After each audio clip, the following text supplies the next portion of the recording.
Hello दोस्तों, दर्पण शिक्षा केंद्र में आप सभी का स्वागत है।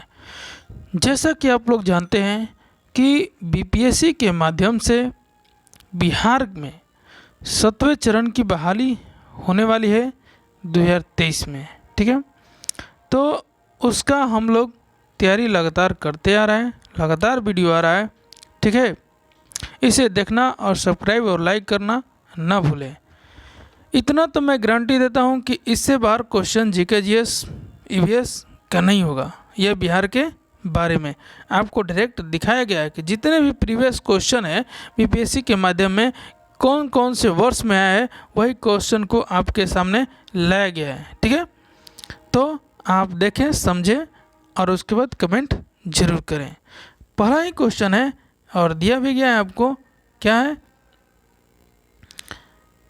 कि मूल रूप से बिहार, ठीक है, शब्द का अर्थ है। तो मूल रूप से बिहार शब्द का अर्थ क्या है? ठीक है, क्या बौद्ध मठ है, या देवदूतों की भूमि है, या आर्य प्रदेश है, या हरियाली का प्रदेश है? तो ये जो हमारा है ये बौद्ध मठ है। ठीक है, दूसरा प्रश्न जो दिया गया है कि प्रथम मगध साम्राज्य का उत्कर्ष किस शताब्दी में हुआ था? प्रथम मगध साम्राज्य का उत्कर्ष, ठीक है, किस शताब्दी में हुआ था? ठीक है, ईसा पूर्व यानी 4वीं शताब्दी, ईसा पूर्व यानी 6वीं शताब्दी, ईसा पूर्व यानी 2री शताब्दी, ठीक है, ईसा पूर्व 1ली शताब्दी। चारों ऑप्शन दिया है और चारों ऑप्शन में कौन होगा जो प्रथम मगध साम्राज्य का उत्कर्ष किस शताब्दी में हुआ था? तो ये हमारा नंबर ऑप्शन होगा बी, ईसा पूर्व 6वीं शताब्दी। ठीक है, अगला जो प्रश्न है हमारा कि ईसा पूर्व 6वीं शताब्दी में विश्व की प्रथम गणतंत्रात्मक व्यवस्था कहाँ थी, कही गई थी? ठीक है, कही गई थी या व्यवस्था कहाँ थी? ठीक है, कहाँ थी? ये बीपीएससी के माध्यम से पूछे जगह का नाम पूछा है। ठीक है, तो ये है हमारा वैशाली। ठीक है, एथेंस नहीं होगा और स्पार्ट भी नहीं होगा और पाटलिपुत्र भी नहीं होगा, ये हमारा होगा वैशाली। अगला प्रश्न जो है इसमें देखते हैं कि विश्व का पहला गणतंत्र, ठीक है, वैशाली में किसके द्वारा स्थापित किया गया है? विश्व का पहला, चौथा नंबर क्वेश्चन है कि विश्व का पहला गणतंत्र वैशाली में किसके द्वारा स्थापित किया गया है? ठीक है, क्या मौर्य के द्वारा, नंद के द्वारा, गुप्त के द्वारा, या लिच्छवी के द्वारा? ठीक है, तो ये हमारा होगा ऑप्शन नंबर 4 का डी, लिच्छवी के द्वारा। ये भी बीपीएससी के के एग्जाम में पूछा गया है 2008 में। ठीक है, अगला 5 नंबर प्रश्न ये कह रहा है कि बिंबिसार ने निम्नलिखित किस राज्य में वैवाहिक संबंध स्थापित नहीं किया? नहीं के बारे में पूछ रहे हैं, कौन सा? तो बिंबिसार। ठीक है, तो कौशल, ठीक है, कौशल या वज्जी, लिच्छवी या वैशाली, ठीक है, मद्र या विदेह। ठीक है, तो ये 5 का जो आंसर हमारा होगा विदेह, यहाँ पर नहीं किया था। ठीक है, अगला जो प्रश्न है 6 नंबर, राजकुमारी चल्हाना कौन थी? राजकुमारी चल्हाना कौन थी? ठीक है, तो राजकुमार चल्हाना जो थी वज्जी लिच्छवी राजकुमारी थी। ठीक है, पहला ही ऑप्शन होगा कि वज्जी लिच्छवी राजकुमारी थी। अगला प्रश्न हम देखेंगे। ठीक है, इसमें क्या है कि निम्नलिखित में से, ठीक है, निम्नलिखित किस राजा ने वैवाहिक नीति अपनाकर अपने राज्य की स्थिति मजबूत की? ठीक है, ये कौन से हैं? तो 7 नंबर का जो आंसर होगा हमारा बिंबिसार ही है। कौन है? बिंबिसार।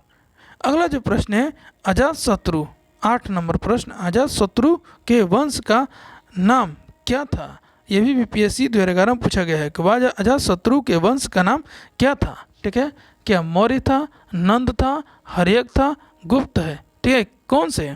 तो 8 का होगा सी, यानी हर्यक है। ठीक है, अजातशत्रु ने अवंती के हमले से बचने के लिए किलाबंदी की थी। उसने वह किला कहाँ बनाया था?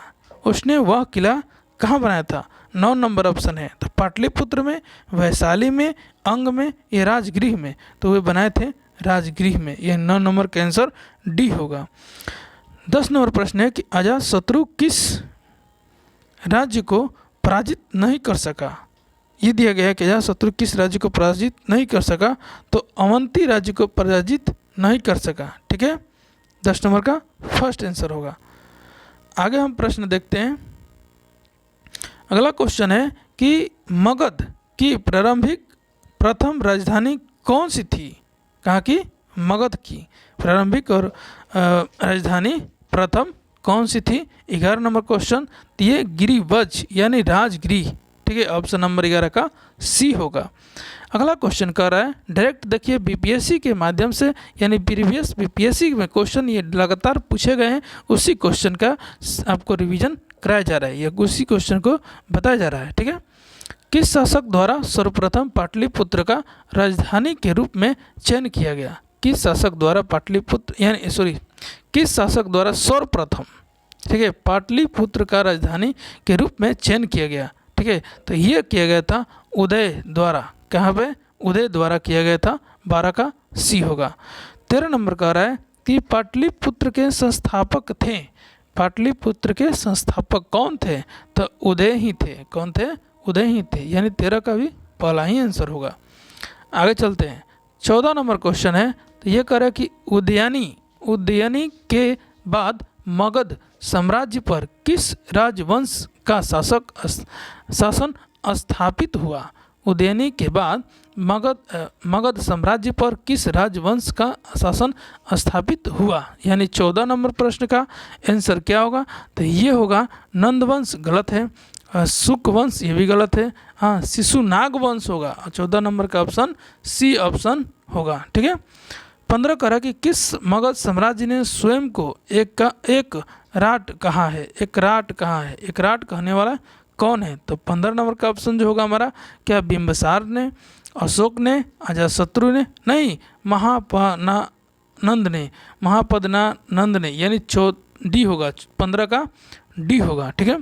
16 नंबर, नंदवंश के पश्चात, ठीक है, मगध पर किस राजवंश ने शासन किया? नंदवंश के पश्चात मगध पर किस राजवंश ने शासन किया? 16 नंबर ऑप्शन। तो ये होगा हमारा मौर्य। किसने किया था? तो ये किया था मौर्य ने, ठीक है। अगला 17 नंबर कह रहा है कि निम्नलिखित में से मगध का कौन सा राजा सिकंदर महान, ठीक है, का कौन सा राजा सिकंदर महान का समकालीन था? ठीक है, 17 नंबर प्रश्न है, तो इसको देखते हैं। तो महापदानंद था, घनानंद था, शुक्ल था, ठीक है, चंद्रगुप्त मौर्य था। तो ये 17 का जो होगा हमारा ये बी है, घनानंद था। कौन था? घनानंद।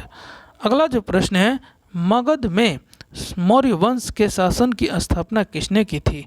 मगध में मौर्य वंश की शासन की स्थापना किसने की थी? तो ये क्या सम्राट अशोक ने किया था, चंद्रगुप्त ने किया था, बिंबिसार ने किया था? इनमें से कोई नहीं। तो नहीं, 18 का जो होगा आंसर हमारा चंद्रगुप्त ने किया था, ठीक है। अगला है कि पाटलिपुत्र में स्थित चंद्रगुप्त का महल मुख्यतः बना है, किस चीज़ से बना है? तो 19 नंबर, ईंटों से, पत्थर से, लकड़ी से बना हुआ है। 19 का सी होगा, ठीक है। आगे क्वेश्चन, जिसके ग्रंथ में चंद्रगुप्त मौर्य का विशिष्ट रूप से वर्णन हुआ वह है? क्या भास है, शूद्र है, विशाखदत्त है, अश्वघोष है? ठीक है, यानी 20 का जो होगा आपका विशाखदत्त है। क्या है? विशाखदत्त, ठीक है। अगला प्रश्न, निम्न में से किस मौर्य राजा ने दत्त की विजय की? ठीक है, दत्त की विजय की थी? तो अशोक, चंद्रगुप्त मौर्य, चंद्रगुप्त, बिंदुसार या कुली? ये भी बीपीएससी 2004 में पूछा गया प्रश्न है, यानी कि 21 का होगा आपका बी, चंद्रगुप्त, ठीक है। अगला है, कौटिल्य का अर्थशास्त्र कितने अधिकरणों में विभाजित है? कौटिल्य का अर्थशास्त्र कितने अधिकरणों में विभाजित है? क्या 11 में है, 12 में है, 14 में है? नहीं, यानी कि आपका 22 नंबर का प्रश्न का आंसर होगा 15 में है, यानी डी ऑप्शन, ठीक है। अगला जो है हमारा ये है कि मौर्य काल में शिक्षा का सर्वप्रथम या सर्वाधिक प्रसिद्ध केंद्र था मौर्य काल में, ठीक है। वैशाली था, नालंदा था, तक्षशिला था, उज्जैन था, कहाँ था? ठीक है, तो 23 का जो होगा तक्षशिला था, ठीक है। अगला जो क्वेश्चन है, पाटलिपुत्र को इनमें से किस शासक ने सर्वप्रथम अपनी राजधानी बनाई? कौन से? पाटलिपुत्र को। तो क्या चंद्र मौर्य, अशोक महान, चंद्रगुप्त, विक्रमादित्य, कनिष्ठ? तो ये जो होगा चंद्रगुप्त मौर्य, यानी ऑप्शन नंबर ए। अगला जो प्रश्न है उसको हम लोग देखेंगे। ठीक है,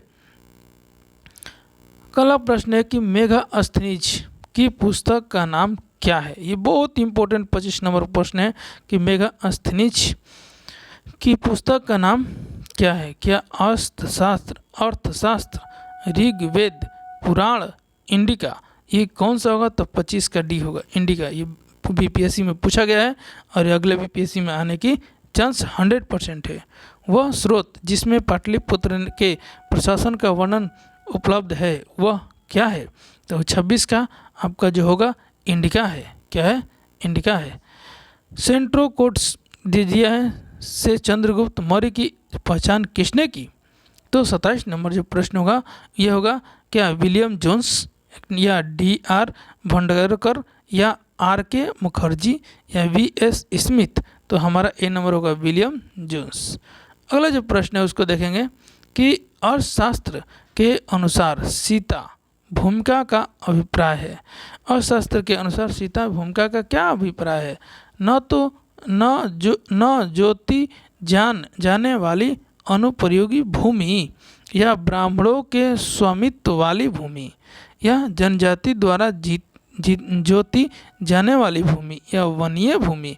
यानी 28 नंबर का जो प्रश्न का आंसर होगा हमारा सी होगा, जनजातियों द्वारा ज्योति जाने वाली भूमि। ठीक है, सी नंबर ऑप्शन 28 का आंसर होगा।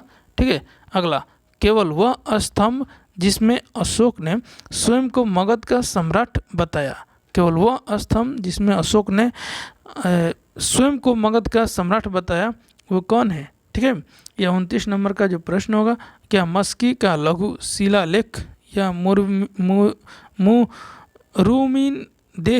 रूमीन देही अभिलेख, ठीक है, या रानी का स्तंभ लेख या भाबरू का स्तंभ लेख? तो ये 29 नंबर का जो प्रश्न का आंसर होगा ये ए नंबर होगा, मस्की का लघु शिलालेख। अशोक के शिलालेख में प्रयुक्त भाषा है। 30 नंबर जो प्रश्न किया संस्कृत भाषा है या पाली भाषा है या प्राकृतिक भाषा या हिंदी भाषा है? तो 30 नंबर आंसर होगा पाली भाषा है। किसके? अशोक के शिलालेखों में प्रयुक्त भाषा। ठीक है, अगला कह रहा है कि अशोक के ब्राह्मी अभिलेख को सर्वप्रथम किसने पढ़ा? अशोक के ब्राह्मी अभिलेख को सर्वप्रथम किसने पढ़ा? क्या BN मिश्रा, क्या HD साकलिया, या SR गोयल, या प्रिंसिपे? तो किसने पढ़ा था? 31 नंबर क्वेश्चन तो प्रिंसिपे पढ़ा था, ऑप्शन नंबर डी। आगे जो प्रश्न होगा उसको हम देखते हैं कि सम्राट अशोक के पिता थे। सम्राट अशोक के पिता कौन थे? तो 32 नंबर ऑप्शन का क्या बिंबिसार, बिंदुसार, चंद्रगुप्त मौर्य या बृहदत्त? ये डायरेक्टर आपका बीपीएससी में पूछा गया प्रश्न है। तो ये 32 का आंसर जो होगा बी नंबर बिंबिसार होगा। 33 कह रहा है कि गुप्त सम्राट जिन्हें हुंडों का पराजित किया थे वे क्या थे? क्या समुद्रगुप्त थे, या चंद्रगुप्त थे, या स्कंदगुप्त थे, या रामगुप्त थे? तो 33 नंबर का आंसर होगा स्कंदगुप्त थे। ठीक है, अंतिम मौर्य सम्राट था कौन? 34 नंबर जलोली, या अवंती वर्मा, या नंदवर्धन, या बृहदत्त? तो ये था 34 नंबर का आंसर जो होगा डी बृहदत्त। ठीक है, अगला जो है मौर्य साम्राज्य, मौर्य वंश के पश्चात किस वंश का राज्य स्थापित हुआ? ठीक है, तो शक वंश का, कुषाण वंश का, सप्तवंश का, या शुंग वंश का? तो 35 नंबर का आंसर जो होगा हमारा शुंग वंश का। ठीक है, कौन वंश का? शुंग वंश का। कह कि निम्नलिखित में से गुप्त वंश के किस शासक को विक्रमादित्य भी कहा जाता है? समुद्रगुप्त को, चंद्रगुप्त द्वितीय, चंद्रगुप्त प्रथम, या कुमारगुप्त को? ठीक है, तो 36 नंबर का आंसर होगा चंद्रगुप्त द्वितीय। ठीक है, अगला जो है गुप्त वंश के किस शासक को भारत का नेपोलियन कहा जाता है? बहुत ही इंपॉर्टेंट है और ये लास्ट प्रश्न है कि गुप्त वंश के किस शासक को भारत का नेपोलियन कहा जाता है? तो ये कहा जाता है चंद्रगुप्त को। किसको कहा जाता है? तो ये चंद्रगुप्त का कहा जाता है। ठीक है, थैंक्स, धन्यवाद। देखिए आप लोग वीडियो समझिए, सीखिए। ठीक है, और अच्छा लगे तो अपने दोस्तों अपने साथियों के साथ क्या करें, शेयर, सब्सक्राइब, लाइक करना ना भूलें। और जो भी कमी होगी, जो भी त्रुटि होगी वो एक कमेंट में लिख